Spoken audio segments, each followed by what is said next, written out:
Welcome to Break the Rules with Dr. Lauren Lax, a podcast dedicated to quieting the noise in the health, food, and fitness world. Dr. Lauren is a leading nutritionist, therapist, and functional medicine practitioner on a mission to help others thrive in their own lives, mind, body, and soul. And now, your host, Dr. Lauren Lax. Well, hello. Welcome to another edition of the Break the Rules podcast, where we talk about quieting the noise in the health, food, and fitness world.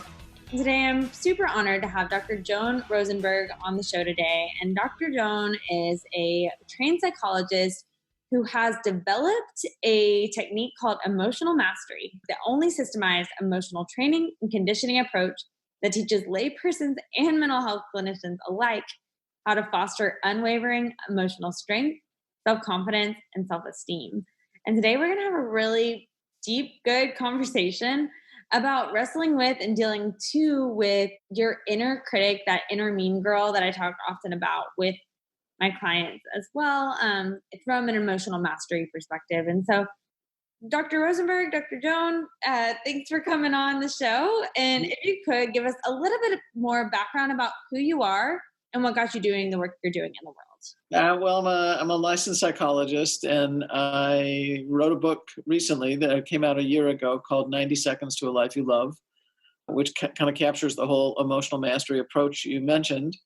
And so I speak and I train and I write and I see clients and I do the whole gamut. So that's a lot of what I'm doing. I've been a graduate psychology professor as well, so that's also in the mix. And I'm currently teaching at Pepperdine University in Los Angeles. Oh, I heard Pepperdine. I almost went there. I love that. Okay. No, I teach in their graduate psychology program. Very cool. Well, just for lay of the land too, you've been doing this work for a while, correct? More decades than I know. I'm happy to count them. So, but yes, over decades. We're looking at multiple decades. Yes. It's so great to have an expert like yourself on the show. Well, let's dive right in. Okay, the words emotional mastery, it sounds really cool. Explain to us what that is and how you kind of got into developing this technique. Think of it as the capacity to self-regulate well, to be able to be responsive rather than reactive, and to be able to both comfortably experience and express yourself. And it's experiencing and expressing the truthful self, so that you're not doing things to avoid and shut down, and you're not hiding who you really are. You're actually giving expression to that. So it's so that you're not only are you able to experience pleasant feelings, but you're able to experience unpleasant ones, which is what my work is oddly enough centered around. Because once you know how to do that and really experience and move through unpleasant feelings, your life actually is liberated. It sounds amazing. The liberation is in particular. Yeah. Talk a little bit about just what kind of inspired the innovation of it? Well, I would say there's three different things, and one we just touched on briefly before we started today. But I started out as a very shy and sensitive child who felt really different and didn't feel like I fit in very well.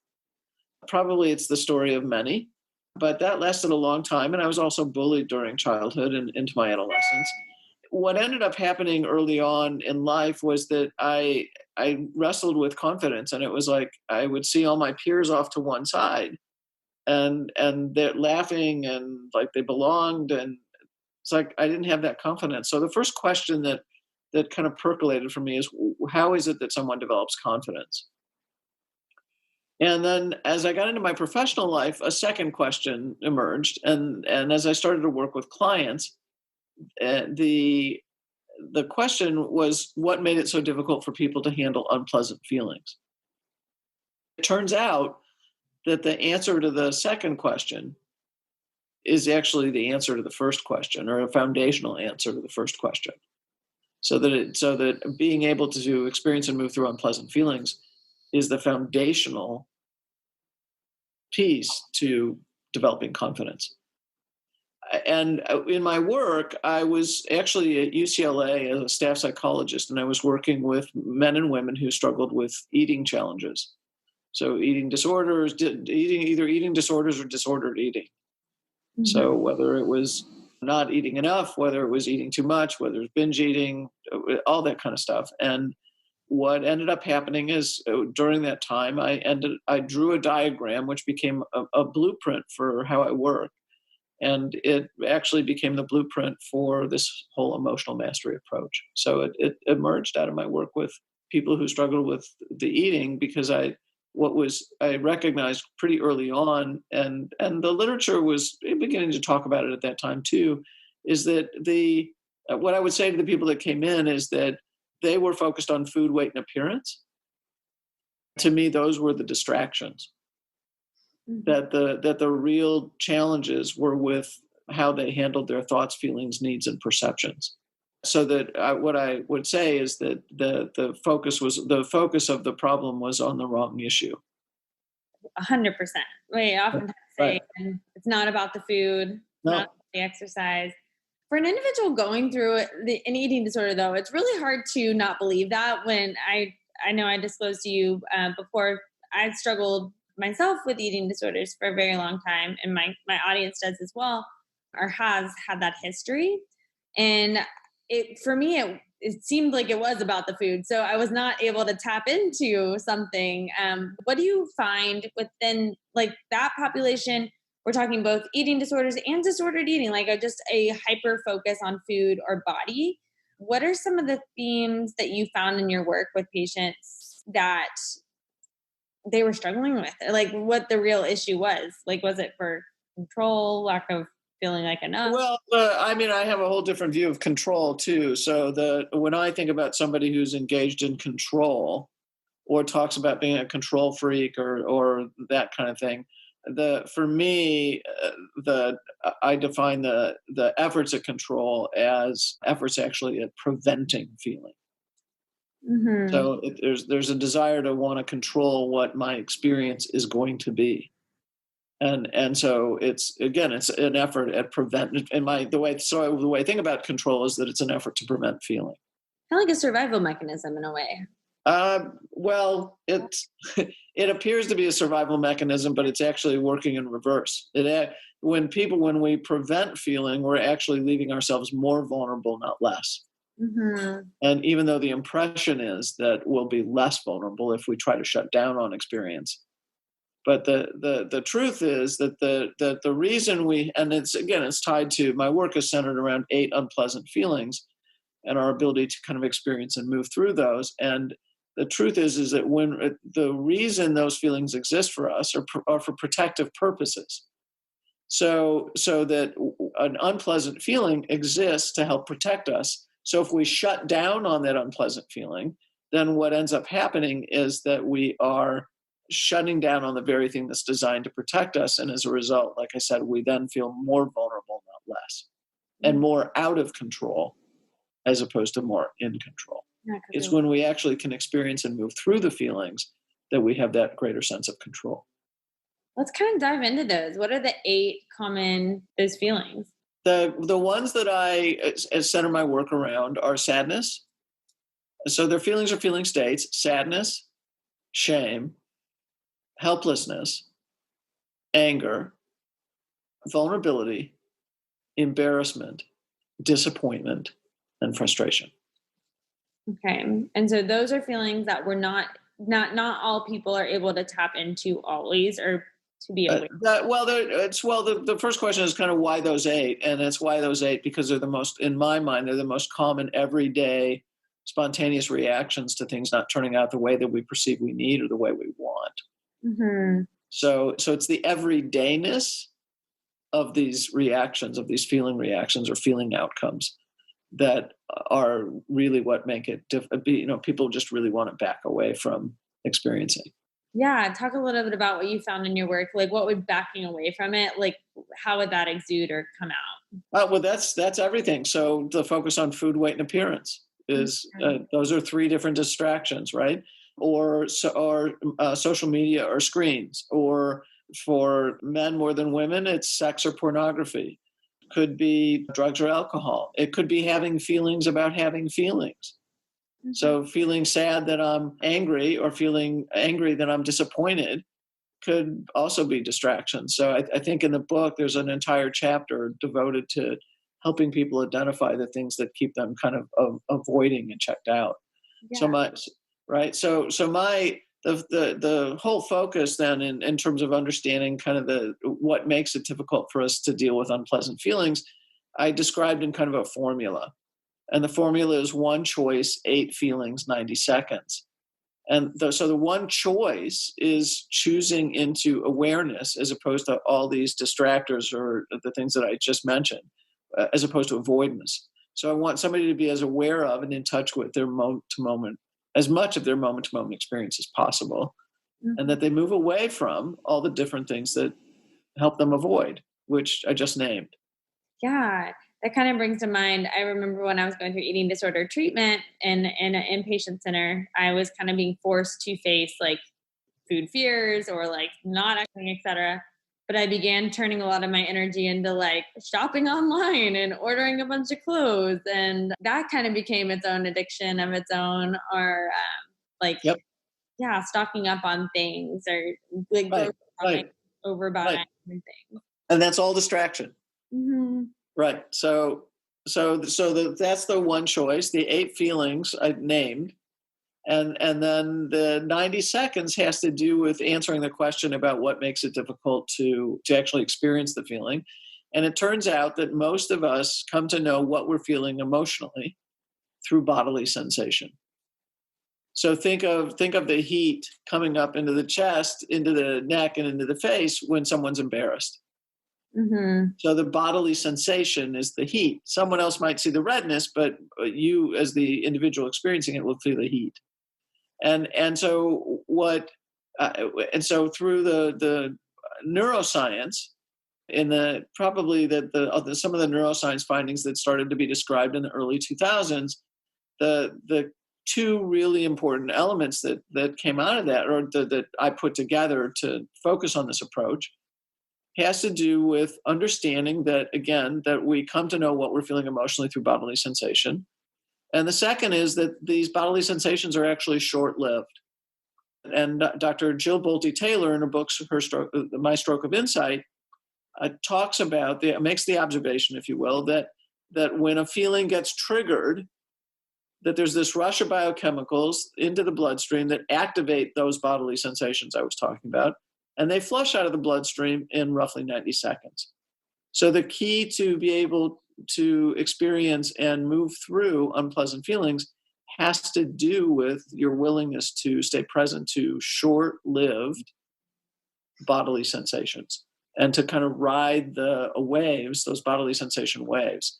And so when you can do that, you can actually allow yourself to feel whatever you're feeling and not have to run away from it. Oh, yeah. For that awareness, like how do you help an individual even start to become aware of what? Well, the first is to help them understand that the thing that they're wanting to distract from is not like the sadness itself or the disappointment itself. They're wanting to distract from the bodily sensation that helps them know what they're feeling.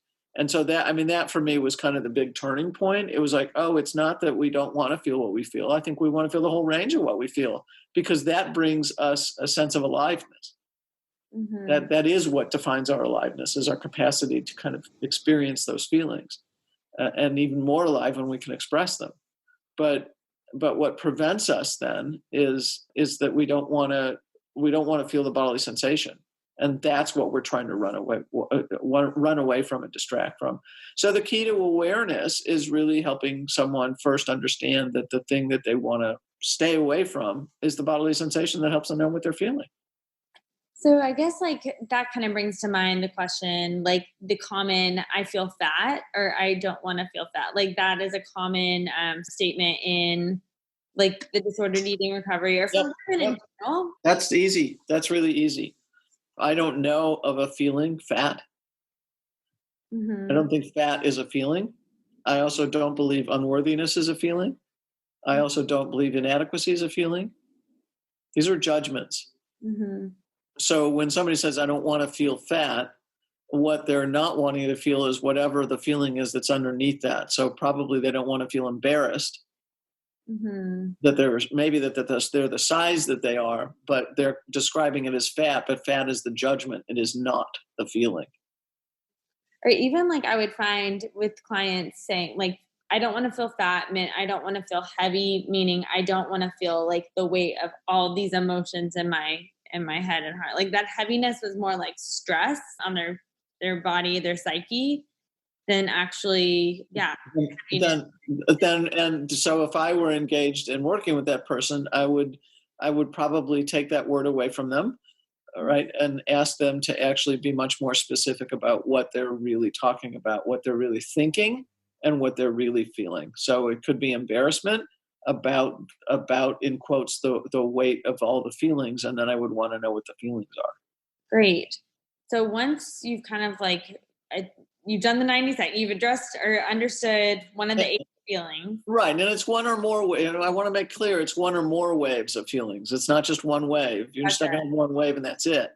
It's understanding that it may be one or more. 90 seconds of also like, what is the actual bodily feeling? Well, yeah. What's the bodily sensation and what is it that I'm feeling? So what's the emotional feeling? And I would say start with the 8 feelings as a way to work with it. And then see if you can identify what triggered it. Mm-hmm. What's it connected to? Yeah. Just being aware of like, this is being caused by this. Can you give us a specific example? Sure. A friend called up and said, let's make some plans. We made plans. We're scheduled to meet someplace. And the person then calls back and goes, oh, can't make it. Mm-hmm. So now I'm disappointed. Mm-hmm. And rather than just being in the disappointment, I go eat. Or somebody says something I didn't like. It made me feel uncomfortable. I was too reluctant to speak up.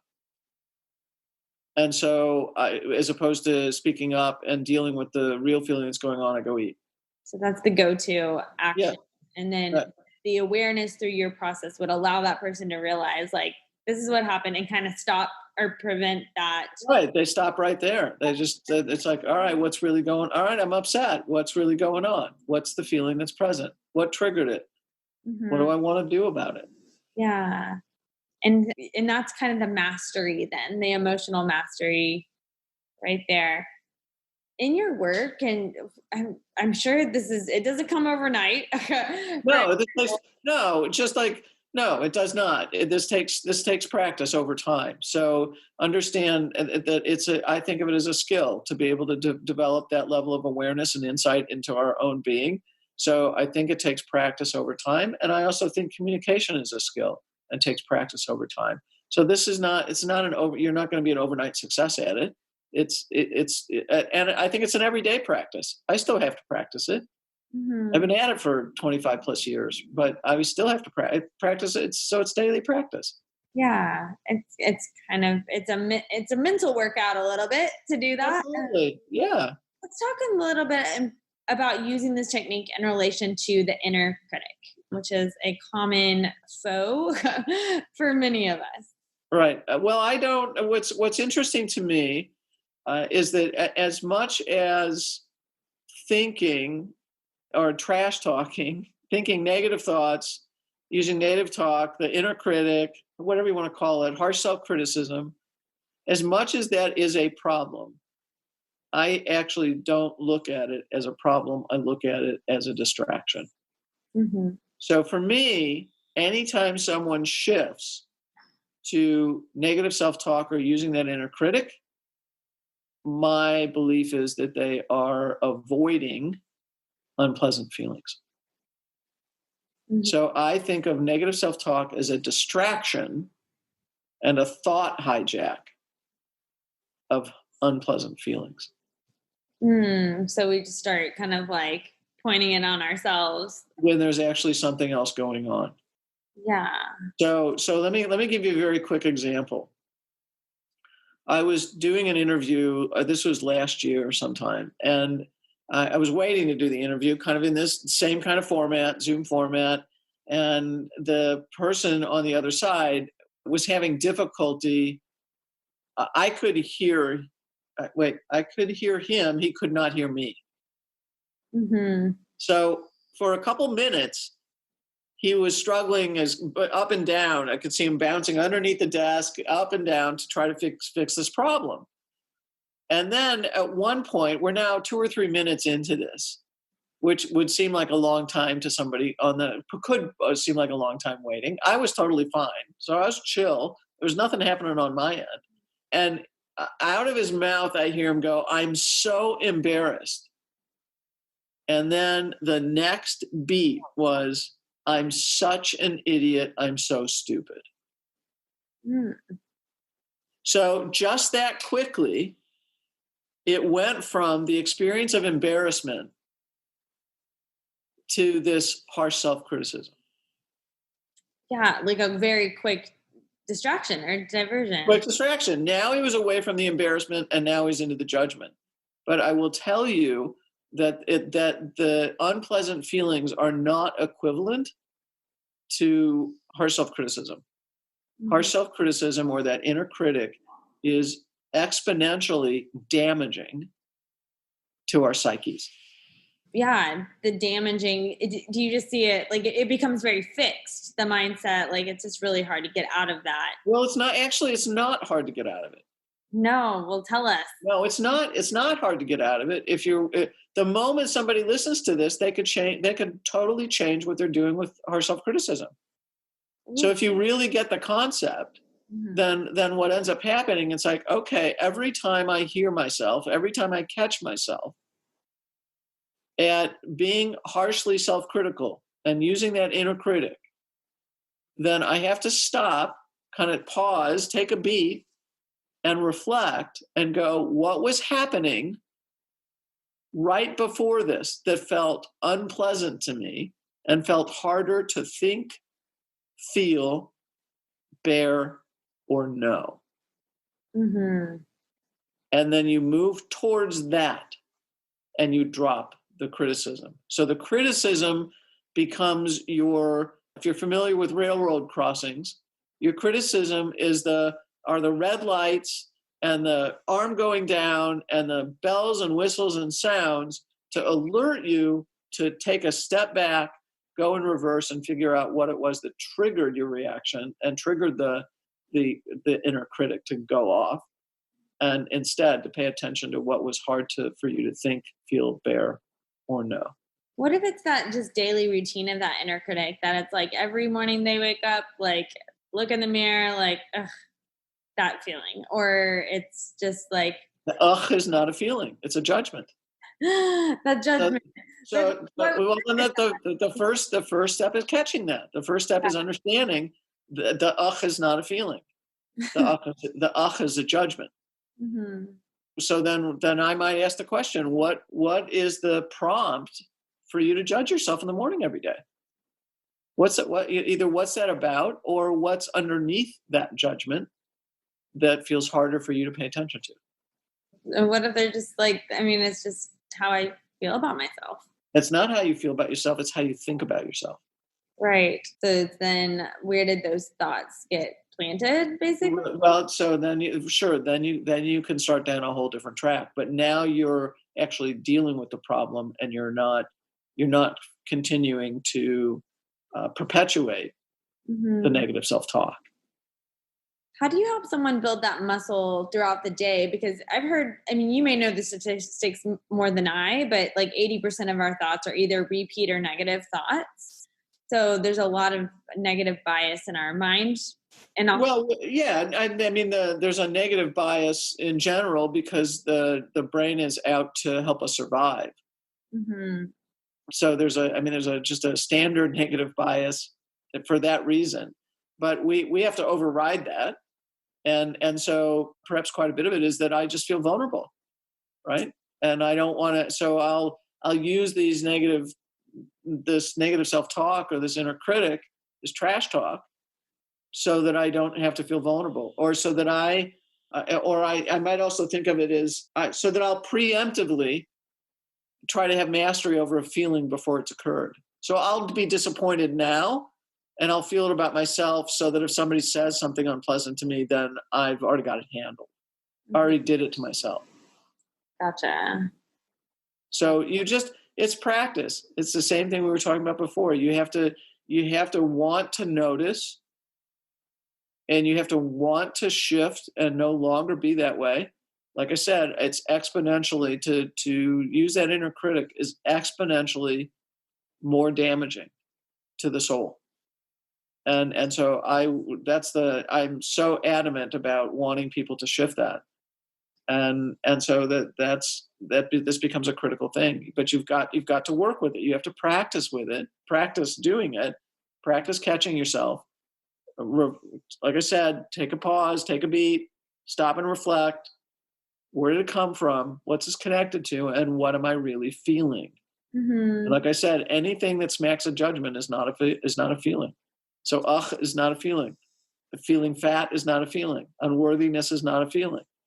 Inadequacy is not a feeling. Those are all judgments. Is there any helpful, tangible practices that you encourage your clients or your consultants, people to do on a daily basis? Yes. Or is this really where, also if someone's kind of having a hard time doing this work on their own, that working with a therapist is beneficial, and how to find that right therapist that's going to ask these types of questions, because not all therapists. Yeah, well, yes. I mean, the thing is that I talk about everything I've just talked about with you. I've talked about in my book, 90 Seconds to a Life You Love. The challenge is I don't know how many other therapists hold the viewpoint that negative self-talk is actually a distraction from unpleasant feeling. And there's a number of exercises in the book to work with all of this stuff. Well, definitely we'll put a link in the show notes to that. Sure. And where can people find out more about you and the amazing work you're doing in the world? Very kind of you to ask. Probably the most central location is drjoanrosenberg.com is the website. I've done 2 TED Talks. They can find those TED Talks. I've done a number of other podcast interviews. So they can, if they just punch in my name, then they can probably find a lot of different information that's out there about me. Amazing. Well, I'll definitely be putting links in the show notes. And thanks so much for gracing us with your wisdom and your experience today. You bet. Thanks for having me. I totally appreciate it.